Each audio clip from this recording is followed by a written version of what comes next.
Assalamualaikum warahmatullahi wabarakatuh. Di video kali ini saya akan membahas beberapa kebiasaan yang tidak sehat yang dapat menyebabkan kemandulan pada seorang pria.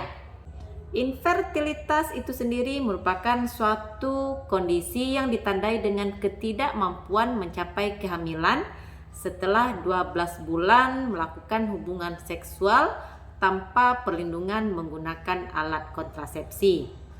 Jadi jika pasangan kamu nih belum hamil sebelum 12 bulan setelah menikah dengan rutin melakukan hubungan seksual tanpa perlindungan menggunakan alat kontrasepsi, maka ini belum dikategorikan menjadi infertilitas.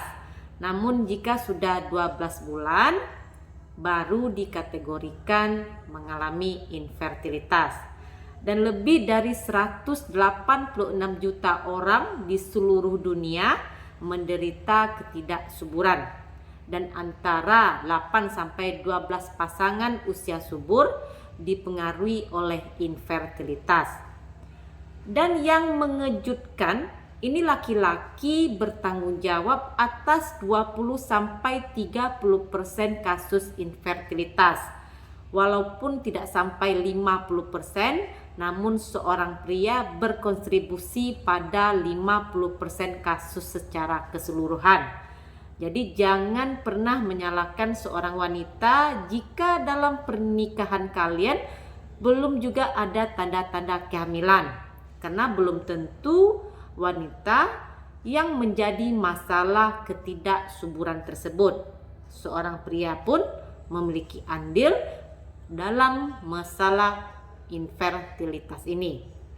Selain dari faktor masalah kesehatan yang pernah saya share di video sebelumnya, masalah kebiasaan yang tidak sehat dapat menyebabkan kemandulan pada seorang pria.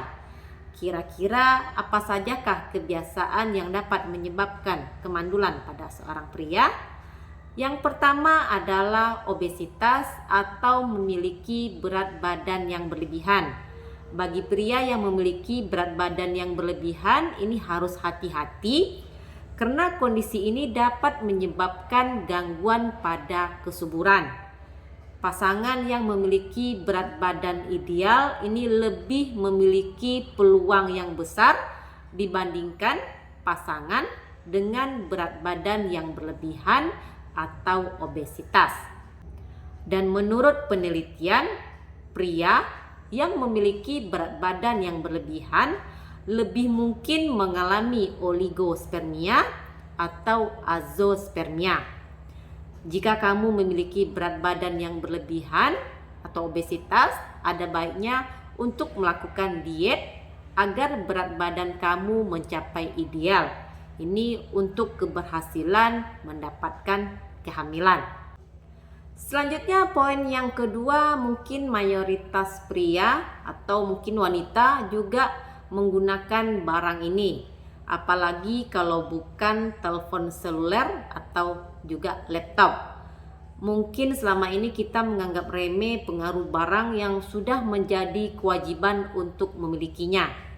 Dan tidak hanya satu, bahkan ada beberapa pria memiliki ponsel lebih dari satu buah. Dan ternyata pengaruh ponsel dan perangkat yang sejenis ini dapat memperburuk kualitas sperma seorang pria. Bagaimana tidak, ponsel dan perangkat sejenisnya ini merupakan sumber medan elektromagnetik frekuensi radio tingkat rendah yang berefek non-termal dan juga termal pada jaringan biologis. Efek non-termal ini dapat mengakibatkan kerusakan DNA sperma dan efek termal ini dapat meningkatkan suhu testis karena biasanya ponsel sering dibawa dan diletakkan di celana dekat organ reproduksi seorang pria. Begitu juga dengan penggunaan laptop yang berhubungan dengan wifi. Dan beberapa kebiasaan menggunakan laptop yang diletakkan pada pangkuan dekat dengan daerah testis ini dapat menghasilkan suhu tinggi yang dapat meningkatkan suhu pada area skrotum dan tentunya akan mempengaruhi spermatogenesis. Hal ini berkaitan dengan pancaran gelombang elektromagnetik yang dihasilkan oleh laptop itu sendiri yang dihubungkan dengan WiFi dan memiliki 7-15 kali lebih tinggi dibandingkan dengan tanpa komputer portable. Dan ada suatu studi penelitian orang yang terpapar ponsel lebih dari 8 jam dalam satu hari dapat mengalami masalah kesuburan, terutama pada pria remaja. Jadi hati-hati pada para anak muda zaman sekarang, efek penggunaan dari ponsel dan laptop ini akan dirasakan pada saat sudah menikah. Karena pemakaian ponsel ini dapat mempengaruhi kesuburan. Jadi mungkin lebih baik untuk meletakkan ponsel dalam tas atau mungkin dalam saku baju agar tidak kontak terlalu lama pada area genital. Berikutnya adalah kebiasaan merokok. 37% pria usia reproduksi merupakan pengguna rokok. Asap tembakau ini mengandung kurang lebih 4.700 senyawa kimia yang tentunya akan dihirup oleh perokok tersebut. Merokok diketahui merupakan faktor resiko potensial untuk penurunan kesuburan pada seorang pria. Sebuah studi pada tahun 2012 melaporkan fungsi sperma 22% lebih buruk pada pria perokok dibandingkan dengan pria yang tidak merokok, dengan efek samping tergantung dosis. Jadi semakin banyak jumlah rokok yang dihirup, maka semakin tinggilah risiko kerusakan pada sperma tersebut. Perokok sedang sampai berat akan mengalami penurunan parameter sperma seperti pada jumlah dan juga motilitas. Dan jika kamu ingin memperbaiki parameter air mani, tidak hanya dengan berhenti merokok, tapi bisa dengan mengurangi jumlah rokok dalam satu hari. Kemudian kebiasaan yang tidak sehat selanjutnya adalah mengkonsumsi minuman yang beralkohol.